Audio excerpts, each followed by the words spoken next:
Good evening and welcome to the November 27, 2017 work session of the Mayor and City Council. We have one discussion topic tonight, but first a quick announcement that the next regular meeting of the Mayor and Council is next week, Monday, December 4th, 7:30 p.m. right here at City Hall. So let's move to our discussion topic. We're going to receive a briefing on the Quince Orchard Boulevard Streetscape project. Ollie, please take it away. Okay, I was getting ready to say that, but you took that from me, so I won't say that part. As most of you know, I'm Ollie Mumpower. I'm the Engineering Services Division Chief, and with me is... My name is Gaithersburg Taruna. If you would like, you can call me GK. I am the project manager for this project. Okay, welcome GK. Thank you. Okay, with this project at the 30% design level, staff wanted to come before the Mayor and City Council to provide an update on a number of specific design issues with the project. And following this work session, we're going to conduct 2 public outreach meetings in the project areas, one with the people in the apartments and one with the more residential single-family and townhouse areas. And we're going to introduce the project design to them and solicit input from them on the project. Then, based on the feedback excuse me, from the work session and the community outreach, the goal is to further develop these plans to a 60% level. At that point, staff will schedule another work session with the Mayor and Council to present the highlights of that plan, to get additional feedback from you, and to seek final guidance that would allow us to move to final design for this project. The project design is expected to be finalized by the end of March 2018 with the construction program for FY19. Do you have an idea of how long the project will take to complete, or does that depend on the final design? It depends on the time of the design. I think we have programmed in there 4 or 5 months for the design. If we were looking, if everything worked right, that we could start it as soon as school got out in June. We'd probably have to start at the 1st of July to match up with the fiscal year. And we would try to get most of the work done around the school before it reopened, and then we would finish the rest of the work afterwards. But you have about a 6-month construction season. We should be able to finish it within that. Mm-hmm. Okay, let's move on to project specifics. I'll turn the presentation over to GK, who will discuss a number of infrastructure-related items. Thank you, Ali. What you see in front of your screen is the proposed typical section. As we have discussed, the existing roadway right-of-way remains the same. However, the area between the curves will be repurposed to add a bicycle facility and stormwater management features. On the typical section from left, it means from the Brown Station school side, the sidewalk has been widened from 4 foot to 5 foot. This is adjacent to the 5-foot planting strip, and we have a new straight light within that 5-foot strip. Then we have the bicycle facility. Next to the bicycle facility, we have 3-foot buffer zone to separate the bicyclists from the parked cars. And then we have a parking lane and 2 11-foot travel lanes. Then we have the parking lane with, at a certain distance, we have stormwater features, which are bioswales. Then we have a 5-foot planting strip that will contain both the new street lights and the new trees. Followed by an upgraded sidewalk on the opposite end of the right-of-way. So that inset on the photo, is that the existing? Is that what that's meant to represent? This one is the new. The new typical section, the new road. So I'm trying to figure out what that little box is, though. On the lower right? On the lower right. What does that represent? Okay. Oh, okay. It's the bioswale. It's a stormwater management feature. Okay, so I guess there's, so there's a sidewalk, a planting strip, bioswale, and then there's a separate parking lane. In 4 locations, there will be the stormwater management feature, and that's what's Okay. shown on the larger slide in the Okay. 7-foot area. The remainder of it, if you look in the smaller insert, that shows the 7-foot parking space. So Okay, so there's parking on both sides of the street then, right? Yeah. nothing, yes, Okay. the parking and the street setup stays exactly the same. We've just condensed it from a 48-foot section to a Okay. 36-foot section. Okay, I got it. Where's the parking on the other side?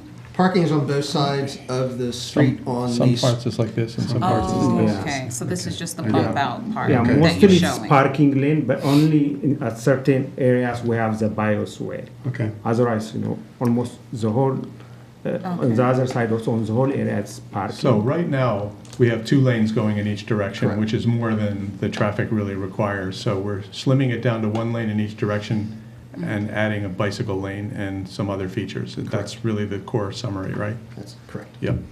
You can. That was great. I can talk about the tree issues if you want me to do the next slide. Yeah. Let's go on to the tree issues. Yeah. And with the next couple of slides, we want to discuss the impacts the trees have on the project. We've talked about this a number of times, but we want to make sure every time we talk about this, we just let people know what's going on so everyone's clear about it. Yeah. The tree issue was discussed during both the May 11, 2015 working tour of Quincy Orchard Boulevard and a follow-up work session on October 19, 2015. And the project scope was developed in line with the guidance obtained on these meetings. As can be seen in the slide, the sidewalk is degraded or heaved at many locations by the tree roots. Because of this, the sidewalk no longer meets the ADA requirements. These ADA issues cannot be resolved if the existing trees remain there. In addition, the pavement integrity is compromised by the tree root system, and the geotechnical investigation report also confirms that the existing pavement is affected by the tree roots, not only the sidewalk. To resolve the issues shown on these slides, the existing trees on the apartment side will need to be removed.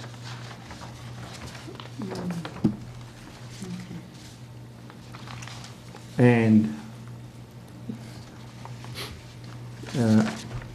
for replacement, in consultation with the city staff, 4 tree species are selected, and this would be expected to be planted on the streets. And one of the key issues for anything we do when we touch a roadway like this, we're required to bring things into ADA compliance. So if we have ramps that don't meet ADA standards, we're required to do that. The sidewalk has to be into ADA compliance, and there's just absolutely no way we can do that and keep the trees. One of the other things you'll see when we talk about the buses to allow them to use their ramp, we're going to have to daylight some of the bus stops to do that too. So when we look at any of these projects, we have to look at them in a comprehensive fashion and look at all the aspects for ADA. so the trees are not, the replacement trees aren't going to go on the planting strip, they're going to go on the other side of the sidewalk? No, they'll go in the planting strip. They're going to be right-sized for the 5-foot planting strip. Well, they'll be right-sized for a few years, but, I mean, these trees are 40 years old. That's why, that's really the problem. So how do we right-size a tree that's still gonna fit there in 40 years? Yeah. Or even 20 years? Yeah, when they select the tree species, they are trying to select the trees, which not really grow as fast as or as wide as the one we had in that street. And also, if you see the slide, now if you see on this slide, there will be Which one? Slide to the right. Okay. on the right. With the barrier? Barrier will be applied on both sides, on the road side as well as on the sidewalk side. And also this is part of the solution, that considered in the future that not to happen as fast as now what happened. Yeah. But I don't understand, because we're widening the sidewalk, right? We're going from 5 to 6 feet? From 4 to 5 feet. Does that mean we're narrowing the parking, the planting strip, or we're moving it that in the other direction? It's still, I mean, a 5-foot planting strip is just doesn't seem realistic.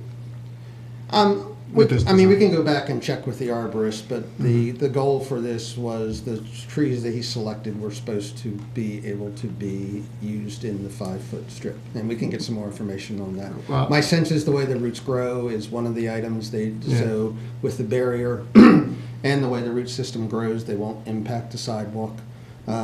These trees were ill-suited for that, and you can see the way the roots grew, there was just no way that they would be able to continue to go.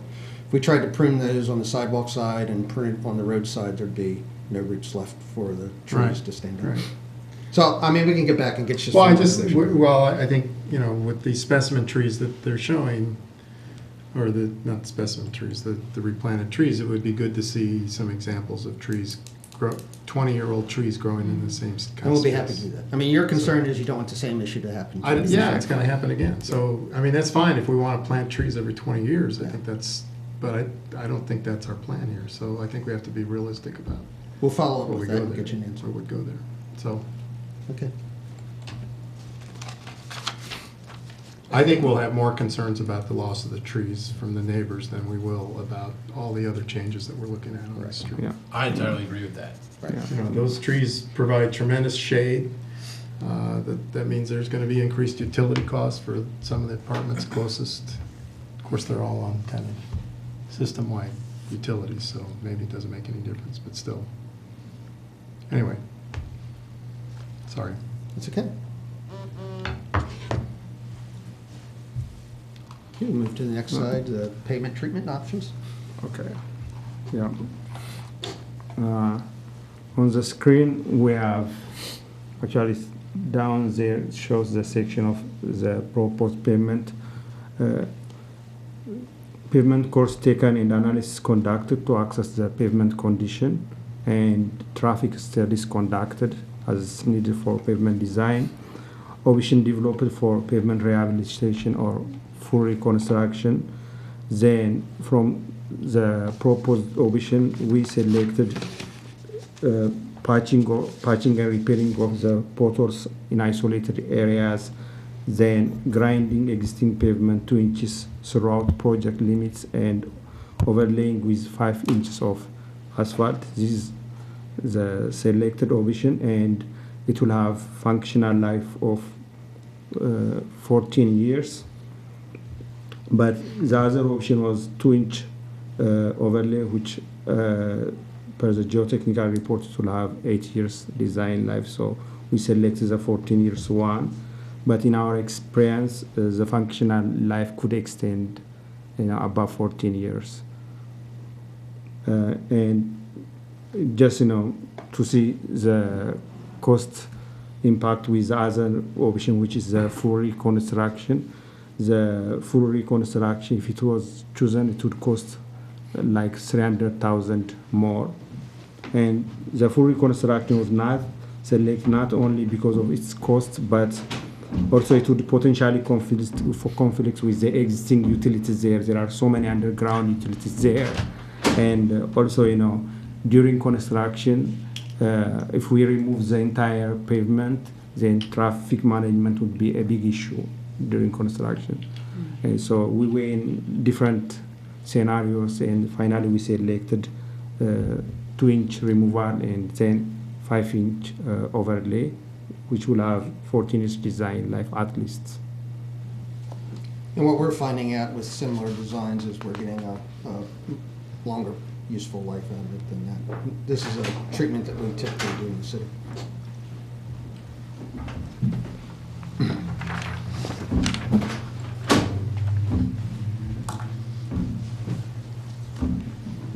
Yeah, okay. The next slide is proposed street lights.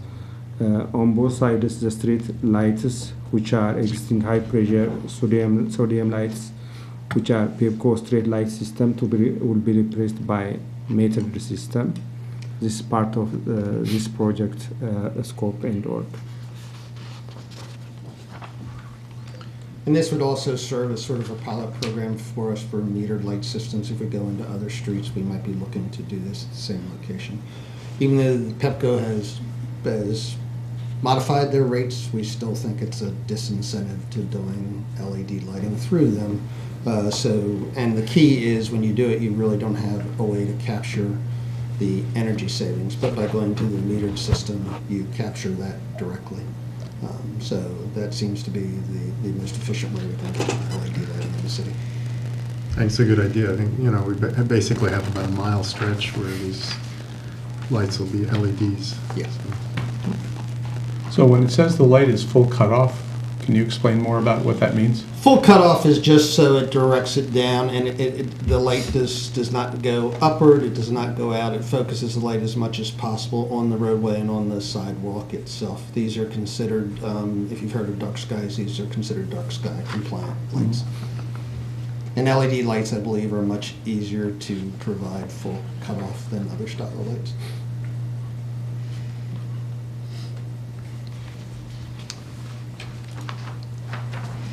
Yeah, part of the project is adding additional stormwater management features. So if you see, as you saw on the typical section, we have some bump outs for to accommodate biowaste in this project. So stormwater management features will be part of this project. So is this considered part of the overall stormwater management new program that the city is undertaking, or is this completely separate? No, this really is part of it. As any streetscape project we do, we have to look at stormwater management. So this is, any project we're doing, we're involving the stormwater management people in the design. Oh, go ahead. This is also, even though we didn't talk about it this time, this project is also going to extend up Rabbit Road to where Public Works is. It'll get you a connection to there and to the teen center. And the existing stormwater management facilities on Rabbit Road, they were one of the first ones we put out. So we're going to look to see what we can do about retrofit those and get them to work better. That'll be part of this project too. I was going to ask about the maintenance of these bump outs. Is that how often and what are the ongoing costs? It's not a high maintenance issue. There is maintenance associated, but it's just the cost of doing business. I can get you that information too if you're interested in it. One of the issues that we had with the old ones is just the materials that were in there we were sort of on the fly, and we were trying to do the best we could with it, and there's some best practices out there now. So I think if you put in there what's supposed to be in there, and if you just plan for regular maintenance, you're okay. But I can get you some more information. Okay.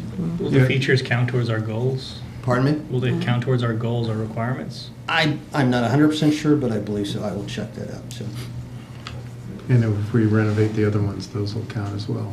someone's shaking their head behind me, so that means yes, they do. Which direction? Which direction? I got a podium in my way. I You thought have two. The Two expert. out there. Was that shaking or nodding? both. I could hear him. Okay. I'm glad to see we're doing that. And that's part of every project. Will we be looking to plant native species?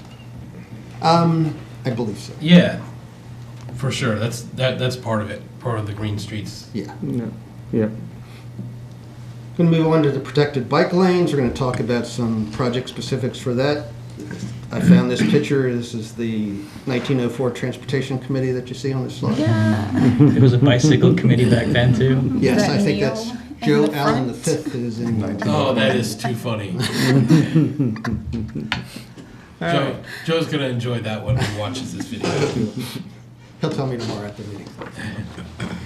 So one of the issues that we have and one of the treatments that we had to really work on is what happened when the cycle track ends at the two major state intersections, Maryland 117 and at Maryland 124. So this is an example of showing you the best practices for a design like this. The cycle track is on your left side of the road, and as they get down to the intersection just behind the crosswalk, the bicyclists will cross at that location using the crosswalk signal, and you see a green box. It's called a bicycle box. and that's the standard treatment that you use to assist the bicyclist. And the next slide talks a little bit more about that. One of the key issues that we have to do with this is when we're trying to balance all the modes together is right now you're allowed to make right turns on red at this intersection and the intersection of Maryland 124, and that's going to go away. Well, to be clear, we're talking about somebody who's on 117 heading in the direction of Germantown, and they want to make a right onto First Field. Is that? No, this is someone coming on First Field, coming from Public Works and going to 117. There's a right turn lane there. You will not be able to make the right turn on red. You'll have to wait until the signal comes. In this location, I've had the police talk to me about it before because if you know how the area was developed, they reconstructed the section of 117 to the east of that. The section to the west of that remains narrower.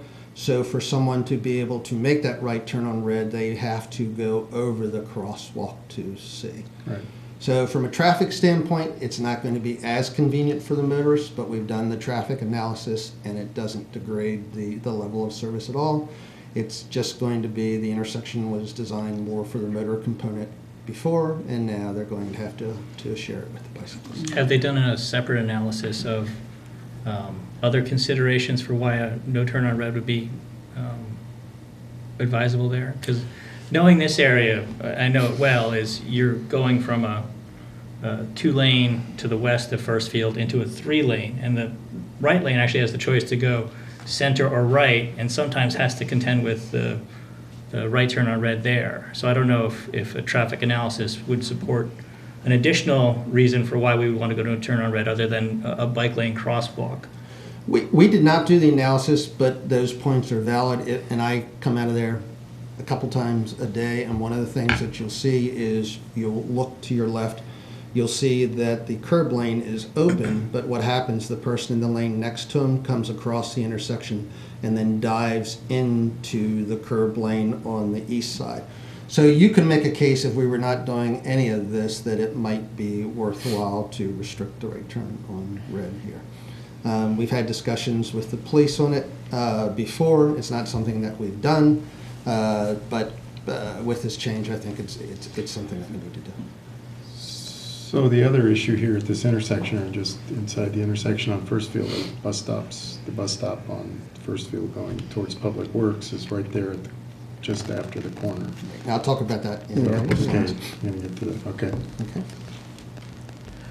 That's a tough impact, Ollie. I think we'll probably get some public feedback on that. You will get public feedback on it, but it's one of the things that we're moving forward. It's one of the tough decisions we're going to have to make if you buy into Complete Streets, if you buy into Vision Zero, and the idea that you try to accommodate everyone. These are the changes that you probably need to think about doing.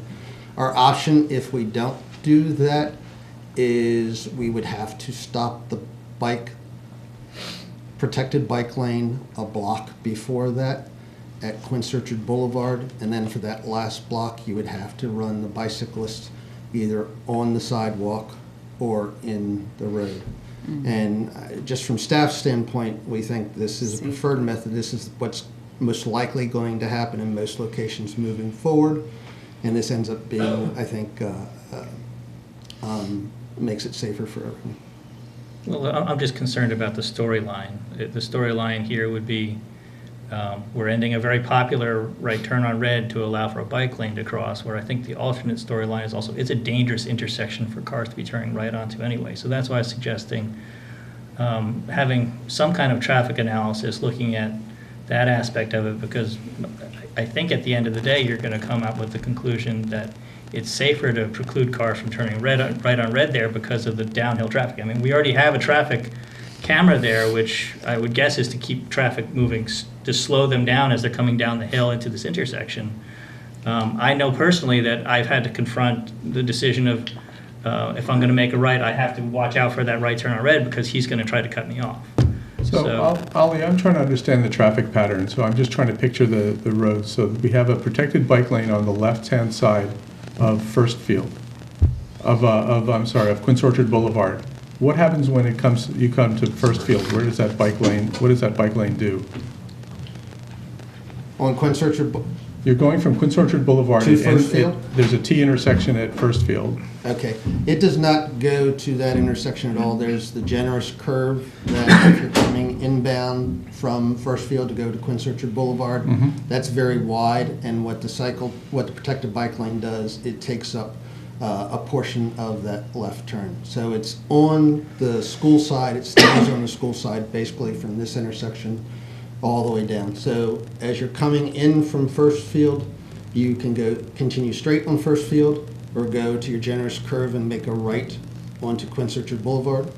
The bicycle lane will be on that, in that part. But we're going in the other direction now. We're coming up toward Flopper Road. It's a two-way bicycle facility. So Right, but both you're be on the that left-hand side of the road. I'm just trying to picture why it interferes with a right turn from First Field, so. Well, what happens is they come up to the intersection, and then they need to be able to either go out in the road and cross as part of the public traffic as they go across to the other side. That's what I'm trying to understand. So you're on the left-hand side of the road, Mm-hmm. heading toward First Field, and you want to go to left on First Field. How do you get there from Quince Orchard Boulevard? To the left on First Street, one of the things you can do, there is a bike lane on 117. So you could continue on that. The other thing that you can do, the green box that we're showing here, you would go across and get in the green box, and you would be in front of the Do you stay traffic. on the left-hand side of First Field as you come, when you come around that corner? That's the part that I'm not connecting. Right here. So there's a section of First Field in between Quince Orchard and 117. Where do the bicycles go? The bicyclists will stay on the large curve that takes you from First Field to Quince Orchard Boulevard. That's like a 25-foot width lane, and we're going to take 12 feet of that and continue the So they're staying on the left-hand side of the road, right? Depending on what side you look at. As you're coming in from 117, it's on the right-hand side. Right. Yes. So then they get to 117 and they want to turn right, but they actually have to cross over First Field in order to do that. Yes. Is that correct? Yes. So what's the issue with the right turn on red? The issue with the right turn on red for anyone that wants to go either on 117, cross 117 to go, there's no bicycle facilities across the street. So at that point, the bicycle traffic, some of the bicycle traffic will need to go into the roadway. And I'll show you a little bit about this on the next slide. Instead of the bicycle traffic and the motor traffic mixing together, the bicycle traffic gets put in front of the motor traffic in what's called a bicycle box. Sort of the same situation that you have when they're talking about the BRT and bus queuing, where the buses get ahead. And so the next slide, this just describes what it is. This is a designated area at the head of the traffic lane that provides bicyclists with a safe and visible way to get ahead of operating traffic during the red phase.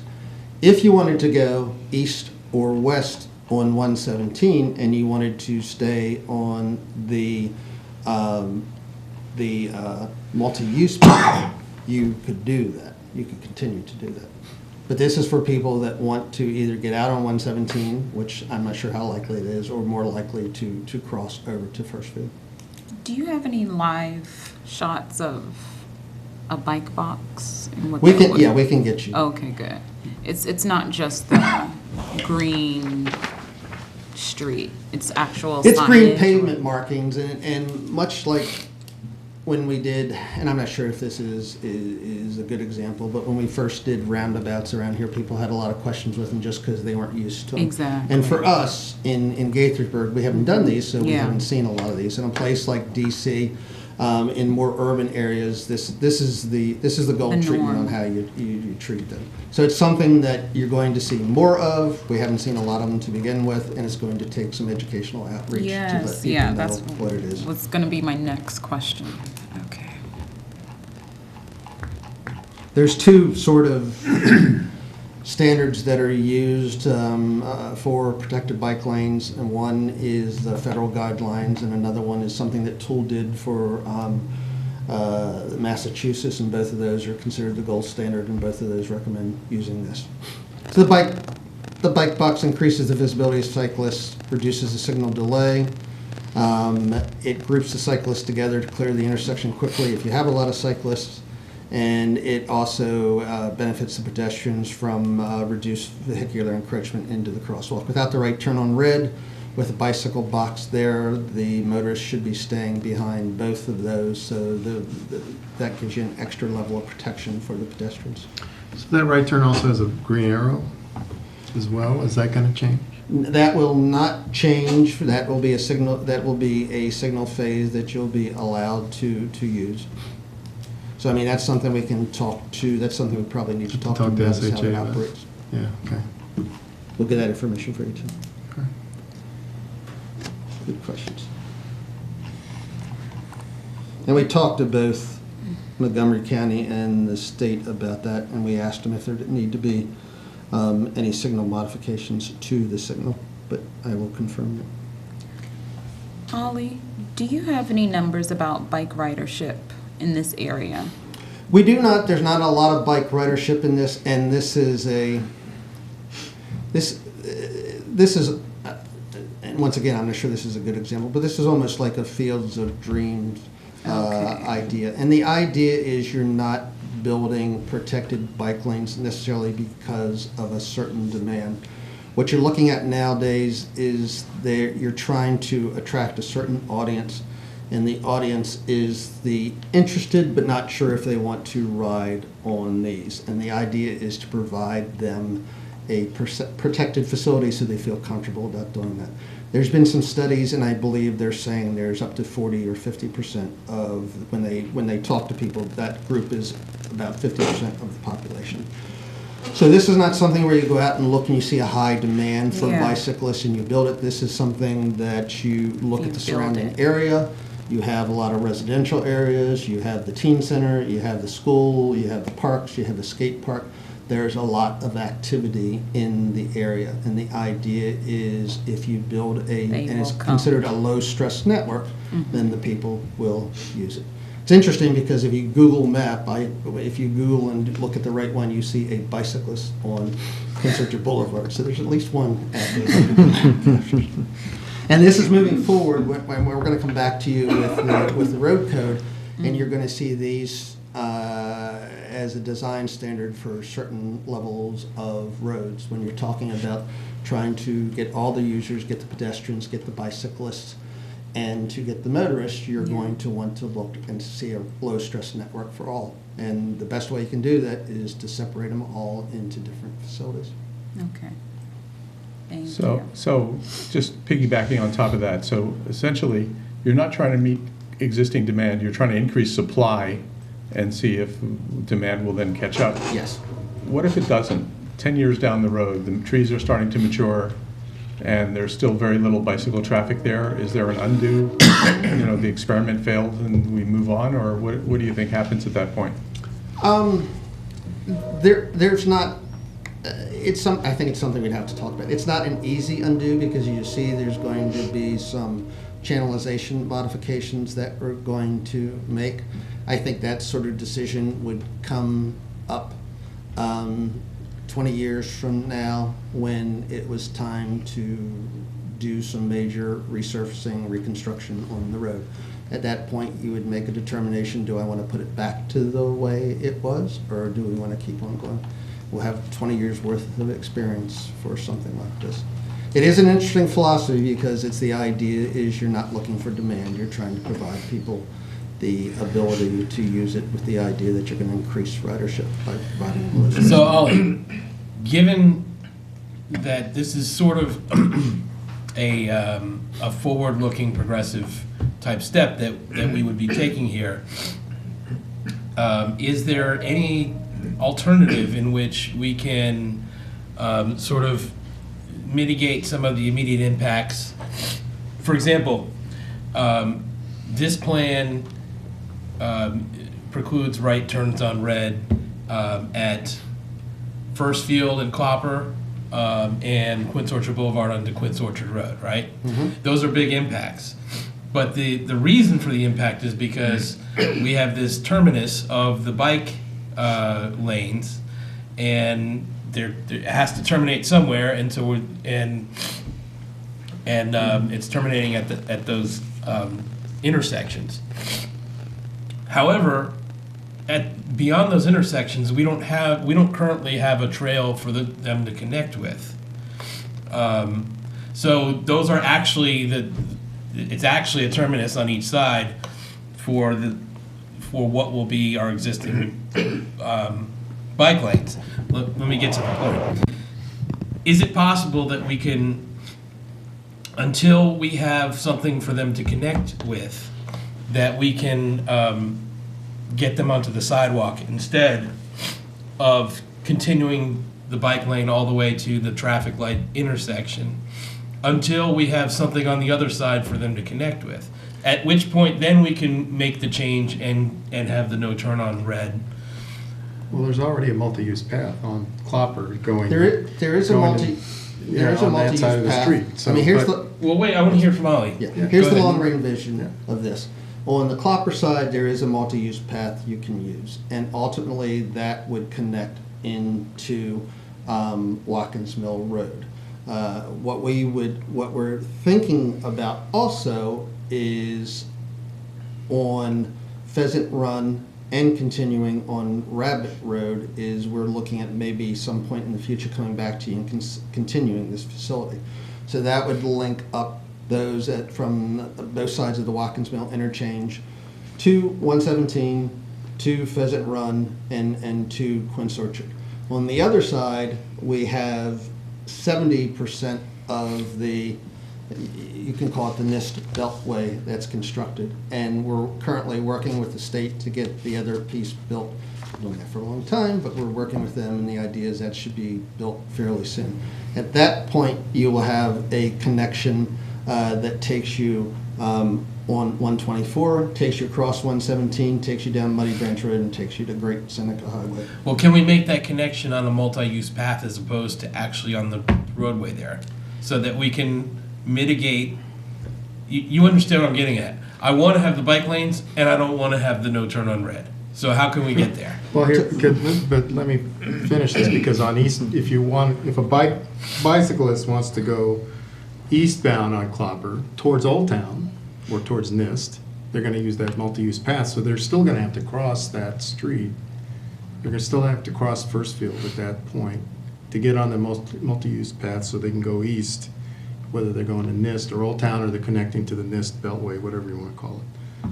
So, and it's not going to be on the street, it's going to be on that multi-use path. So they're still going to have to make that turn to get across the street. Which side of Clopper is the multi-use path on, the north side or the south side? It's on the south side. Are you sure? Yeah. Yeah, it is, because that's the one that goes. I've east. ridden on the sidewalk along there, and it doesn't feel like a multi-use path. It feels Well, I like a mean, it's giant not a slog. wide one, but it's a multi-use path, and it crosses at 124, and then it goes onto the path, the multi-use path, which you actually see quite a few bike riders Yeah, if you get to the riding NIST side, towards it's NIST big. and into Old Town. Yeah, once you cross 124, it's fine. It's on the west side of 124 that it's just a sidewalk with a lot of traffic. Well, it's a pretty wide sidewalk. because It's, I mean, we built it as a multi-use path. At the time we built it, it probably was 8 feet wide instead of 10 or 12, but the intent was to serve it as a bicycle path. I think one of the decisions that you'll have to come back to the mayor and council with, I'm not sure you can easily convert from one to the other. I think your choices are going to be, if I'm going towards 117, I can take the protected bike lane, end it at the intersection of First Field and Quince Orchard Boulevard, and then the bicyclists would have to use either the road or the sidewalk to get down to Maryland 117. On the other side, the same thing would happen. We would end up stopping the bike facility at Diamond Drive, and once again, for that last piece, they would either go in the roadway or on the sidewalk in that area. So that's one of your choices that we're going to have to decide before we move forward to 100% design. So why can't it just end at the crosswalk? Keep the normal crosswalk that's there and end the bike lane at the crosswalk? Why does it have to? At the intersection? Correct, at Clopper or at Quince Orchard Road. I don't know if I have an answer that will satisfy you beyond this is the the practice. treatment that they recommend being used at intersections. You can come up with a number of different ones, and I'm not sure that I disagree with you, but there are standards that they're trying to get everyone to agree to, and they believe that this is the safest because, once again, you're not mixing the vehicular traffic, the bicycle traffic, and the pedestrians. You're separating the three of them. So, and even if you did that, it still would not take the issue away, I believe, of the right turn on red. So that's one of the keys. As I said, the traffic is not as convenient for the motorists, but if you're looking at a level of service A at these intersections, what they are now, and it continues to be at a level of service A, that's a trade-off that you have to decide what you want to do. What about bikes traveling from Clopper onto First Field who want to proceed on First Field instead of making the right onto Quince Orchard Boulevard? How does that movement envisioned? There is no bicycle facility there. There's a crosswalk as you begin that large curve, and my sense is they would probably take that crosswalk and continue through to First Street. But you can exit the protected bike lane if you want to proceed. Yes, Okay. yes. And it's okay. You can really exit these at any point if you use caution. It's like a Safely exit. safely exit. Yes, it's like a pedestrian crossing mid-block. It's upon you to make sure that it's safe to do so. But there is not at least we're not recommending a barrier system that if you're in there you can't get out. Okay, go right ahead. We sort of talked about this already. This is the one at 124. It's the idea too. You have the bicycle box there if this is what you choose to do. There's a crosswalk on the south side of Maryland 124 with ped signals already, and you would use that to cross the street. One of the thoughts that both the designer of the protected bike lane and the state both liked is this would allow someone that's going northbound on 124, they could get off and cross at the intersection instead of being out in the traffic. So this is the same issue and something we can talk about. Any idea on the NIST path? How long? What's our time? Is it still as we've been discussing, or is it? I hate to commit to anything, but we're being told that it will be advertised later this year or the beginning part of next year. Don't shoot the messenger. There's not much till later this year. Exactly. That's right. Okay, bus stop issues related to the cycle track, and all these are issues that we wanted to bring forward to you because there are a lot of things that go into this, and much like when we did roundabout, new issues that we haven't dealt with before. So this issue we talked about the bus stop, and it's the upper circle in red, so close to the intersection it's only 60 feet away. If we put the cycle track on that side, you're down to one lane inbound once we do that, and if a bus stops in that area, it would back traffic out onto Maryland 117. So we brought right in, we looked at this, stop, and we looked at the next stop to the south. We also looked at the two stops where you see the yellow arrows are, and their thought for safety reasons and because of ridership, their recommendation would be to consolidate the two stops circled in red with the stops shown with the yellow arrows. The apartment complex that's facing 117, they have a way to access the lower one so they can continue to still use that. Once again, it's another trade-off that you would have to do if you continued to cycle track. As the mayor suggested, if you didn't do that, then the two lanes would remain open in that area, and that bus stop could probably remain. Once again, it's a trade-off we need to talk about further. Yeah. Are you planning another walking tour before completion of the design? We don't have one planned right now. It's something that we might do at some point if that was the direction you wanted to go. Yeah. We could arrange it for you, even if we don't do the whole council, we can certainly Okay. arrange it so you get to do that. Yeah. If the rest of the council wants to do it, then they can do it as well. Yeah. Now that you have some kind of a plan, it might actually be Right. beneficial. And that's the idea, is we're going to show them the 30% plan at the outreach meetings later, the early part of next year. So treatments to minimize bus lanes, bus conflicts at intersections, and this is just a drawing showing you what happens, and it's really no different than what happens at a sidewalk right now. A crosswalk the bus would stop in the travel lane. A crosswalk would be placed between the sidewalk and the bus, much like the pedestrians would yield to the person crossing there. The expectation is the bicyclists are going to yield to the pedestrians. The pedestrians will go out to the center island and they will board the bus there. And this is one of the items that we're going to have. Right now, if you look, there's a number of bus stops there, and Yeah. in some cases, people are coming in between parking spaces, and that's something for ADA reasons. When we touch this road, we're going to have to daylight these areas. At the major intersections, this is one way we would do it. Geometric modifications. One of the things that we want to do is try to make this safe for everyone. So at the major intersections, Quince Orchard at Rabbit Road and Quince Orchard Boulevard at Diamond Drive, we're going to look at doing I'm sorry, some- Ollie, can we backtrack for a Sure. second? Going back to moving the bus stops, I mean, I'm a little concerned about the bus stop near Clopper Road being moved, where that one, I would guess, is reasonably heavily used because it's near some workplaces as well as the shopping center.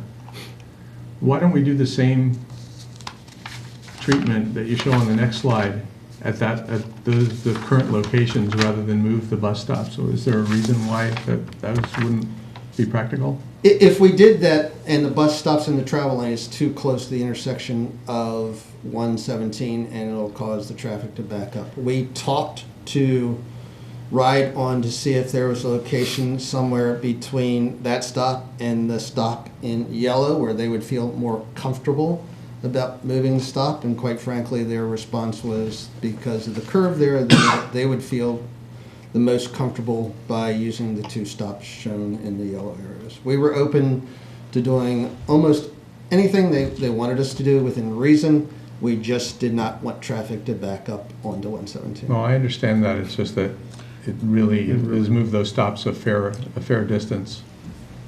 You are. And you're right about the businesses. This will certainly not be as convenient for the businesses. Okay. For the apartments, as I said, there is a back way out that they can still reach the bus stops. So they would have to travel a couple hundred feet. If you were in the businesses, you would have to probably cross the street and go to the bus stop on the north portion. So what's the bus stop on the north side of Clopper on First Field, right at the corner? Because that bus stop is used pretty frequently. Their concern with that one is the bus route that continues through does not stop at that one. And we asked them what would be the impact if they did pull there and stop, because that seemed like a convenient location to us. And their concern, Ride-On's concern, was you would pull the bus into a right turn lane, and then they'd have to pull back out into the straight lane. So the issue is this bus route goes from the yellow area, goes north of there, down to the other yellow area. It doesn't go on 117 at all. And the bus stop that you're talking about is the bus stop to continue on 117. It seemed like a good idea to us. Yeah. I mean, the right and left coming southbound on First Field are much more heavily used than the center lane. Right.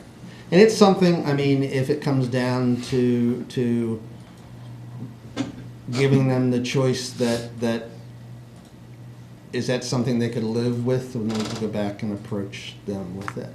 Because that could, at some point, that could be the factor where you take the combination of the right turn on red and the moving of the bus stop, and that may push people over to not wanting to do the cycle track from one end to the other. If we can get rid of one of those, it may change your mind about that. So we'll talk to them about that.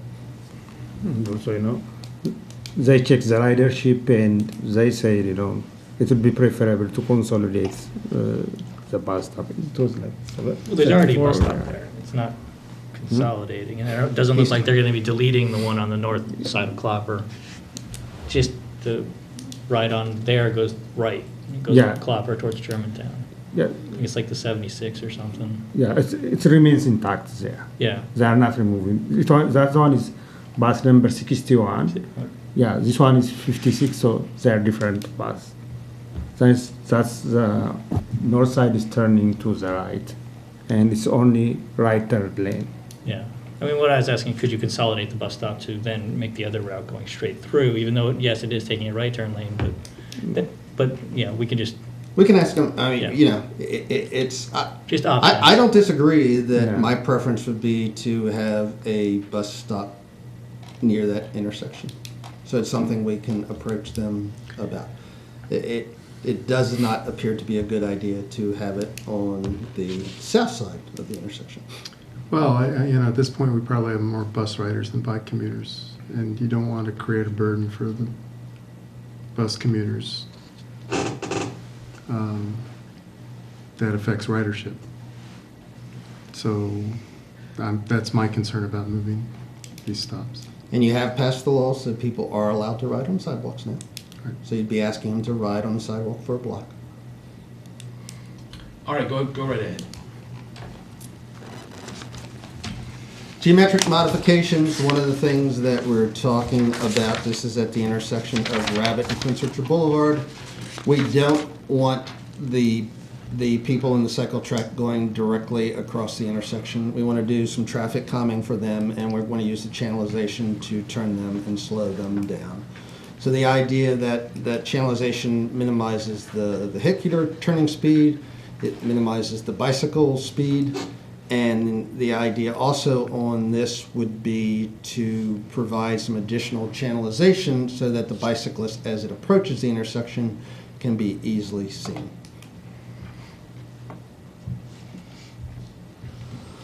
I hesitated to put this in here because I was afraid this would hijack the whole meeting, but it is something we want to look at in the future. Really, when we were looking at this, it was just obvious to everyone that if we were rebuilding this intersection today, we probably would not allow the intersection for the apartments closest to Rabbit Road to be there. So this bicycle facility can be designed to work with this as it is. An alternate plan would be to looking at relocating that entrance about 160 feet to the north. It possibly could be an alternate to this project, or a new project be done at a later date. I would tell you, based on the timeline we have here, we don't have enough time to really work with the apartments to do it. So if this is something that we decided we wanted to look at, it would probably be a later project. Prince Richard Boulevard at Diamond Drive, this has a little different treatment to it, and the reason for this is a couple. One, for Diamond Drive, it has a center median in the road that restricts the amount of turning that you can do, and it also, the left turn coming from 124 to turn left onto Diamond Drive is also a restriction. So the idea here again is provide some channelization, provide signing, provide marking. And even though this wouldn't be the highest level of protection, this would still be adequate protection for this intersection. Bike lane buffers, you have this 3-foot area between the cycle track and between the parked vehicles. There's a number of different ways they provide protection for those. They just don't want to do it with paint, because if they do it with paint, people will drive right over them. Some of the choices they do are flexible posts. And these are all shown on the bottom of the drawing. Wheel stops, zebras, and then preformed curb. And those are the 4 examples. Talking with the consultant, they believe that the wheel stop is a balance of function and aesthetics and maintenance needs, and that is probably what we would recommend using here. It's common. It's dual-purpose product. It's not special enough that it's likely to get discontinued. As you see on one of the notes here, Washington, D.C. used the zebras in several locations, but they found them to be ineffective, and cars would still drive over them.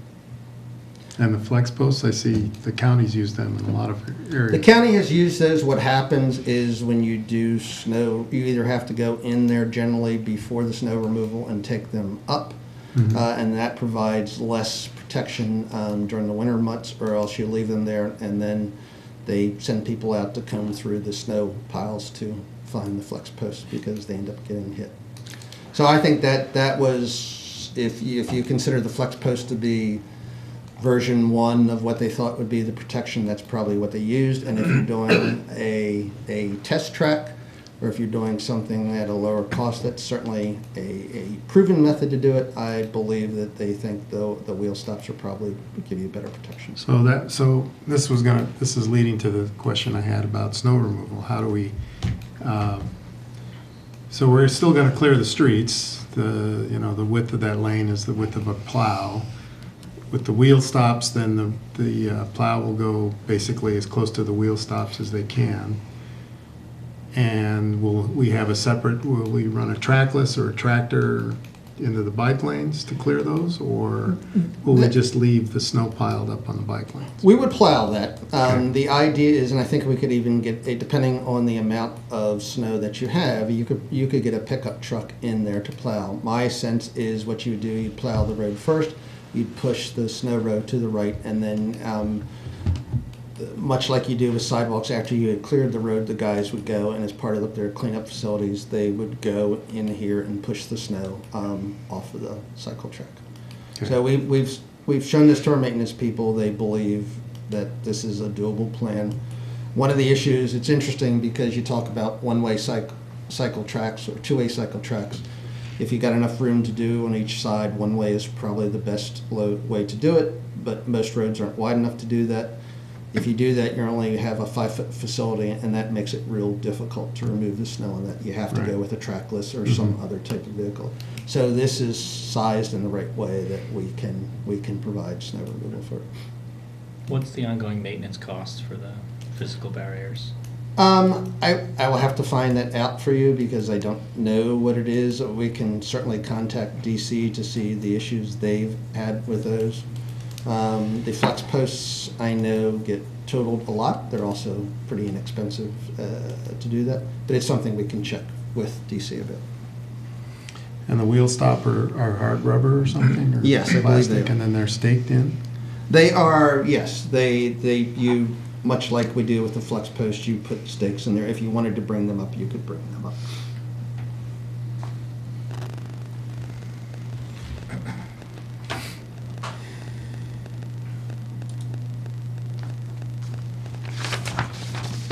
So the overall project timeline, we went in January, we wanted to do public outreach stakeholders meetings. February, we're going to try to come back to the mayor and council with a presentation and seek some final guidance. We would then move to 90% design the second half of that month with the idea of getting to 100% design in March or April. That was really our presentation. We've had a lot of questions as we go along. If anyone has any additional Thank you, Ollie. Yeah, we've probably exhausted a number of our questions, but surely not all of them. You don't want to wait till the end. I think my personal feeling is that I generally like the project. I'm concerned, particularly over the last few weeks, since over the last week, we've been getting backlash over the state project and tree removal in parklands. This is going to be potentially even more dramatic because, there's a pretty lovely tree canopy all around Quince Orchard Boulevard, and it's been that way for a long time. And even though we're going to replace every tree, number one, it's going to take a couple decades before they're mature, and number two, even when they are, the species we're putting in won't provide the same canopy that people are used to.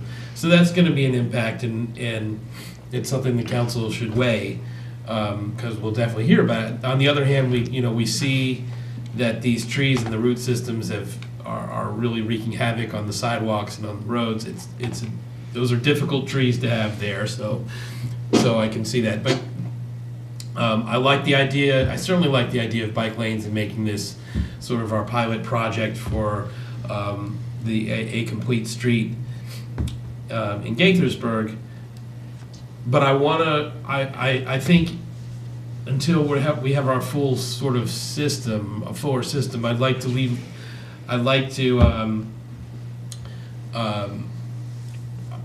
mitigate as best we can the impact on vehicular, and specifically on those right turn on reds. And so in those cases, maybe for the time being, my feeling would be to move the bicycle traffic onto the sidewalks and maybe make wider sidewalks or whatever we have to do for the time being, until we get to the point where our network is such that we can move, and that the residents are so used to working with bike lanes, and that we can then move it back onto the street. That's sort of where I am. Who'd like to go first? Orianne, or? Yeah, so ahead. what, is there a budget for this overall project yet? There's a budget for the entire project, and this really started off a number of years ago Yeah. as just a resurfacing project for Prince Orchard Boulevard. But when you take the idea of the cycle track, you take the idea of putting in the new lights, doing the reconstruction that we're doing, this project, all the components of it together will most likely be over $2 million. Okay. So, and when we did sometimes we put a number out there and that number stays in everyone's memory, but it was for something much different. We had the number of $1 million to do the reconstruction. When we talked about doing, for resurfacing, mill and overlay, when we talked about doing just the reconstruction portion of it, it was inching closer to $2 million. So I think it's, depending on which one we select, it's probably going to be $2.3 or $2.4 million. Okay. And we will get, when we come to you with the construction documents, we'll have a much more defined engineer's estimate for it. Okay. And I know you're having these public stakeholders meeting. How are you reaching out to the residents to alert them? And is it being convened on their properties, or? We talked about doing on the properties. We thought the one that we had the most control over was the teen center that's right across from Public Works. It's a pretty convenient place to meet. Our thought was we were going to hold one meeting for the condominiums and the apartment owners, hold a second meeting for the single family and townhouses. Anyone can obviously come to any of those. But we would do an outreach of those areas and send out, we would do, Postcards, mailings to people to alert them of this. Are you doing any outreach to the businesses, since the buses will have? We have not, but it's something that we can do. I mean, that's not an issue. They'd be In the welcome to shopping come center. to either one. Okay. And I would include the school in that too at the same Oh, time. definitely. And of course, we could all help. Yeah. We could all put out the word. We'll spread the word for you. Yeah, All right. That was all. that was all, okay. Thank you. Neil? Well, I mean, so we've been looking at this for a while. There's some parts, there's a kind of a spectrum of things that are really good about this project and things that are more problematic. Obviously the road needs resurfacing. Like Judd said, losing the trees is unfortunate, but looking at the condition of the road and sidewalk at those trees, they've clearly overgrown their facility, and I don't think there's a lot of choice. Those trees have to go and have to get replaced by something that is going to be able to live in that space for years to come. So I think it's sad, but hopefully it'll be an improvement in the long run. And replacing the sodium lights with LED is great, and that'll be a great experiment for us to see how well that works out with Pepco and all, but it's a great opportunity to do something we've been trying to figure out how to do for a long time. Oh, yeah. The biggest challenges here are that we're, in order to provide the bicycle track, we're reducing the convenience factors for automobile and bus ridership. So we're making the streets more complete, but there are some side effects. So whatever we can do to minimize those side effects is likely to improve the chances of this project being successful and reducing public outcry when the two modes that we're impacting are ones that are heavily used versus one where we're hoping, but we don't really know yet. Thanks, Neil. Mike? Yeah, so this was gonna be an expensive project anyway, just because of the condition of the curbs due to, and the sidewalks and the street itself. I mean, the fact that MCPS spent a considerable amount reconstructing the road right in front of the school, I think, that's gonna be taken over as well. I think this might be a good place, this is obviously the place where we've decided to do the experiment with a protected bike lane, or lanes, or track, whatever we're going to call it. It'll be interesting to see if it actually does attract more riders. I think the biggest problem that we have in encouraging people to use that mode of transportation, we don't want to annoy commuters and drivers as well, because it's important to have the support of those individuals if we're going to have a bike-friendly city as well. So I think we've come up with a reasonable plan. I think the biggest, I'm not happy about a no right turn on red at the two intersections. However, that bike lane, that bike track does connect to the multi-use path going both east and west. And in fact, going east, the path is actually almost a car width wide, so it's almost 10 feet wide, all the way up to basically up to the on-ramp to 270. So, and that one is actually, in my commute in the morning, I see more people riding bikes on that path, either going to Nest or going into Old Town. So I think we got to figure out a way to do that safely. Whether we look at different street markings and things like that to make that work. I think that's how we're going to have to look at that connection. I think another way to maybe perhaps make that connection is to get people on the sidewalk earlier, perhaps at the intersection of Quince Orchard Boulevard and First Field, rather than having the bike track go around the curve on Quince Orchard Boulevard and onto First Field, is have it go straight up to that intersection. You got to have a crosswalk there that allow the bikers to get on the sidewalk at that point, rather than at the signal light. And they could go, if they wanted to go west, they'd still have the sidewalk. And if they wanted to go east, they still have the sidewalk. That would solve that might also solve the problem with the bus stop at that intersection as well. Yes. So I think the other intersection at Quince Orchard Boulevard is less problematic than the one at Clopper. So, obviously this is 30%. I think there's some options here, and we'll obviously hear from both bike riders and bicyclists and car commuters who are going to have some concerns about this. It's sad about those trees. They're 40 years old. They provide great shade, but they're going to have to come out anyway. I don't know that we could build around them. We'd have to take property from to provide enough space for them to continue to grow anyway, and to build a sidewalk around it. So I don't. That's the saddest part. But I think we're learning some lessons here about the kind of space it takes to put certain kinds of trees. So. Thanks, Rob. Thanks, Mr. Mayor. So Ollie, the trees are being removed for the reconstruction or for the bike lane? Because it doesn't look like there's much canopy on the bike lane side. There's not as much canopy on the bike lane. They're not being removed for the bike lane.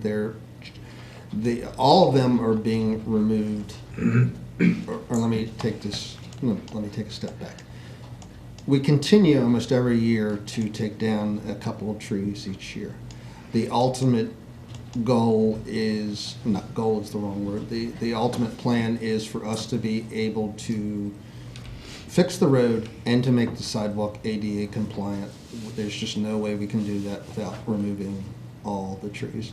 When we did the walkthrough, for those of you that were here at the time, we talked about doing bulb outs. And bulb outs would address in some way the impact to the street, but it still does not address the impact to the sidewalk. Yeah, I mean, So it has nothing to do, if we kept the road exactly like it was and reconstructed it, the trees would still need to come down to rebuild the sidewalk and make it ADA compliant. That's an important point. Glad you brought it up. I'm sure you'll hear complaints. Yeah, the other point is even the heads of the trees declining. According to the arborist assessment, 7 of these trees has to be removed, not because of their impact on the sidewalk or roadway, but in their health condition. Out of the 42 trees, 7 has to be removed. Yeah. And that continues each year. Yeah. It'll be about communicating that to Yes. the relative stakeholders. Good thought. No, I mean, this bike path was always, it wasn't a bike path to nowhere. It's a bike path that's part of the network. It sounds like the NIST connection is on the relative near term. Maybe will even be completed about the same time, optimistically. Optimistically, it could be. So then you've got the Quince Orchard Road connection, where it would make sense to have the markings for the bike to proceed across the traffic to get onto the NIST path. The impacts will be, I think, demonstrable. I mean, I make the right turn on Red onto Quince Orchard Road. I make the right turn on Red, or see people making the right turn on Red onto Clopper. You heard my opinions about the one onto Clopper. I think it's the right decision because it seems unsafe to me. But I'd like to, if there's any possible way to do traffic analysis of that, I'd be interested in seeing that. Thanks. Is that it, Rob? Yep. Okay. Now I would like to hear from the public. And I see one member of the public here, and I'm not surprised he'd like to speak. Come on up, Joe. You know the rules. Yes, Joe Allen, 641B Main Street, and Chair of the Transportation Committee here in the city. I look forward to bringing this plan in front of that committee and getting further feedback. As with all plans, whether I've worked with the county or DC, they always room for improvement. I think you guys brought up a number of good questions that we'll need to consider. I think first and foremost, remember this is not, although the bike project was talked about, you mentioned the trees, the road reconstruction, the ADA compliance. And first and foremost, this is about safety for that road. The number one complaint on that road when I did a walk a couple of years ago when we started talking about this was the speed of the traffic on that road, the safety. It is overbuilt for the environment that it's in. And so really looking at this as a way to bring in the streetscape to provide a more comfortable environment for those folks that live there to walk and to enjoy the parks, the school, and the other areas that are nearby. They don't view this as a through road as much as just more of a neighborhood connection road, and it should be treated as such and not a kind of bypass through. I think the questions on the note, right turn on red, they're not as essential as in some of these projects. I'm not even certain that it would provide much benefit to those on bicycles that have to go through on First Field or they're going across. If I was going across on First Field, I'd just wait in the through lane in the bike box. If I was going across, I'd be with the walk signal already, and there would already have to be some watch for pedestrians. Now, do remember, if you did do the no right turn on red, it would improve pedestrian safety. Actually, the most important one is the one coming from Clopper onto First Field. It's set pretty far back. I've made that right a number of times and had people in the crosswalk as I'm about to cross into the crosswalk. It does work at times, but you have zero visibility coming around that corner to see if there's pedestrians in the road. That bus stop is actually not a very safe place for people to be walking from that shopping center.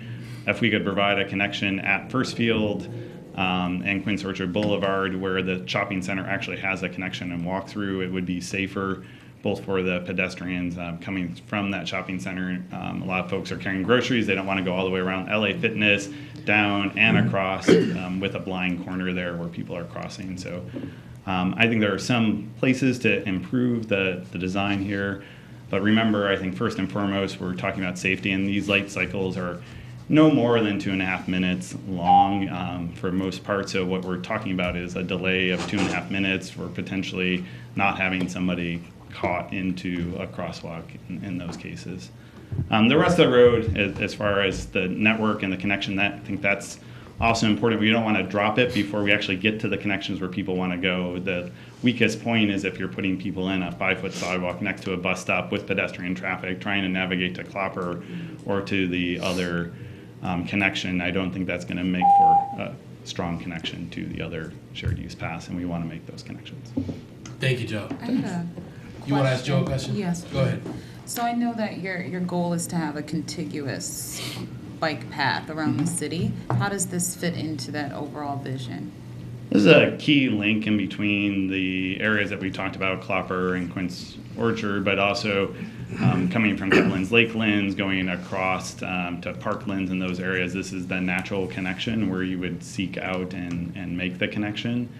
And so it really is a nexus if you look at our map of the state roads that have shared use paths already on them and where we're proposing to put additional extensions into most of our mixed use neighborhoods. This would be a key kind of central connection between our employment centers, schools, housing, and shopping. So I would say, given everywhere we could start with someplace, it's probably a logical place to start with a lot of destinations. Just reminded me of another question. While you're here, and Ollie as well, because I'm sure Thank you you. looked at this. So there was concern about when they awarded the contract for the Watkins Mill interchange that they would be downscoping some of the infrastructure for bikes or pedestrians. Did we have a chance to review that to see what ultimately resulted in the contract that was awarded? We did. I don't remember. I know we were asked. I sent an email about it. I'll find it and send it again. Do you remember what it was? The last I checked, there was a shared use path on the right-hand side as you go from Parklands over 270, And it went all as the well way as bike lanes on either side unprotected. My guess is most people would be using the shared use path in that environment. I'll find the email and send it back out to you. Okay, great, thank you. Thank you, Joe.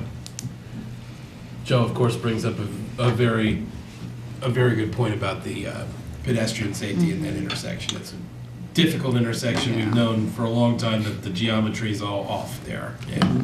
And what happens is you look to your right, or you look to your left, and the people are crossing to your right. So Yeah.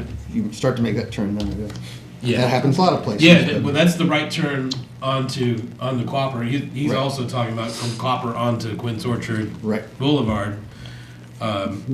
Basically, there's problems with every movement in that intersection. There are some problems. So, yeah, we ought to be thinking about some barriers to make sure that people actually cross the street where they're supposed to cross at the crosswalks. But, I mean, that's always been a problem there, so.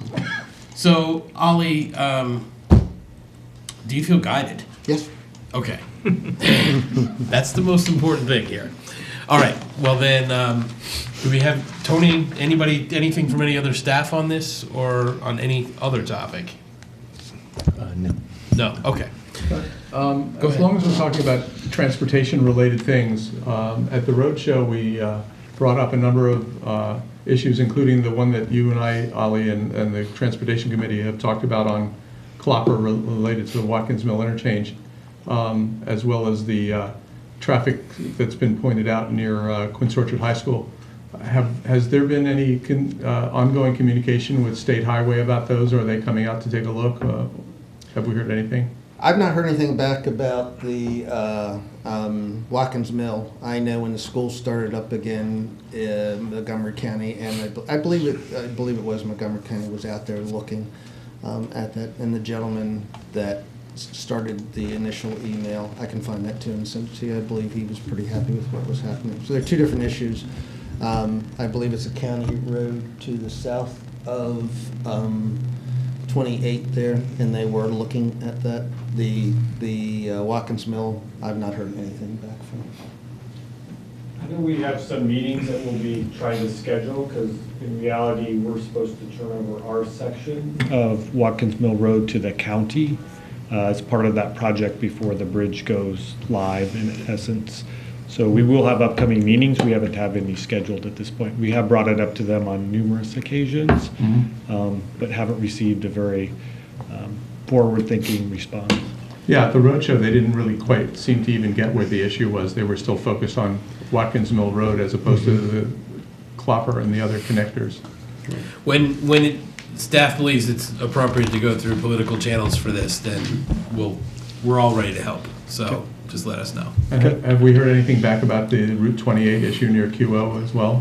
No, we haven't had any response. I don't know if they're still trying to absorb all the responses they got from both the public and from elected officials, but to be honest, it's probably not going to be high on their list, given what they received otherwise. Given that they admitted on video that it was dangerous, I thought we'd maybe get a little action. But we can follow up with them on that issue. Okay, thanks. Great. Tony? I wonder, maybe, for the purpose of the community meetings, I guess maybe Ollie can answer the question. I'm sorry I didn't ask it in advance.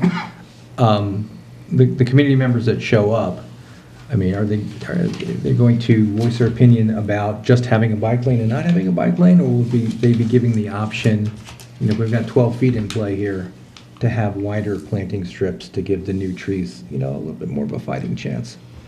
I think the idea is when we do this, we're going to set up in different stations. Instead of us sitting in front of someone and making the presentation, we're going to have smaller stations and people can come up and we'll have the same presentation at all of this. We're going to present what the direction we got at the work sessions and the 30% plan. At that point, people can ask questions, ask comments. If they ask questions about why we can't do the issue about trees, we have answers for those. I don't know if there'll be answers they'll be happy with, but I understand. And my question is coming from the tree issue that I think Mike raised an hour ago, that, you know, it's going to be really jarring. And, you know, if you take the four main modes of transportation, private car, public transit, pedestrian, and bicycle, you know, the number of bicyclists is probably a rounding error on any of the other three modes. And this is a fairly massive accommodation for a fairly small number of people.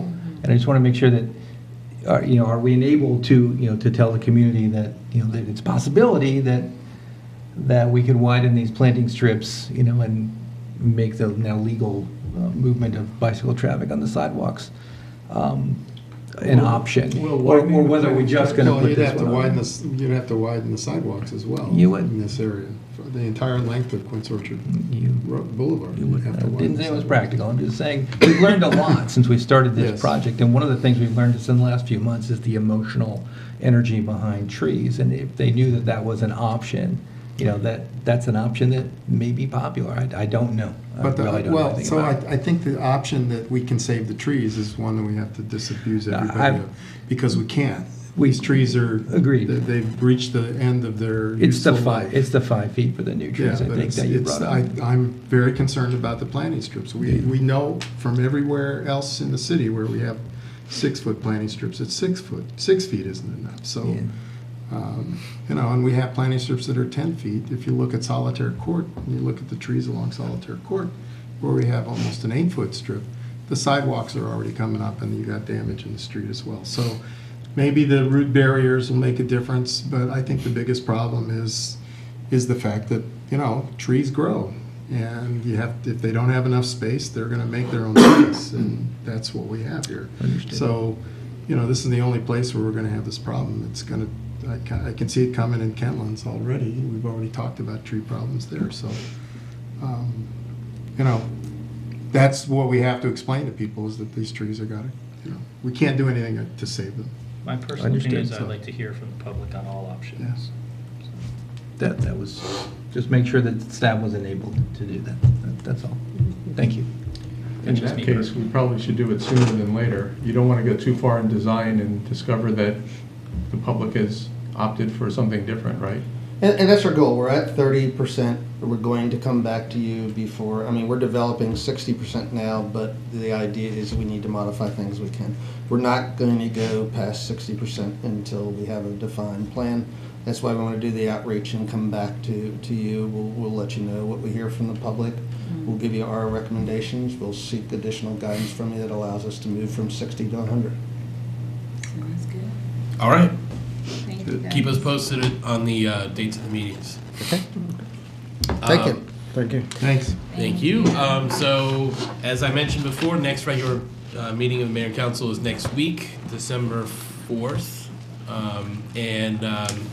One quick note that Quince Orchard High School football is in the state final this Friday in Annapolis, playing Wise a rematch from last year. Wise crushed QL last year, so hopefully we can even it up this year and bring the title back to Gaithersburg.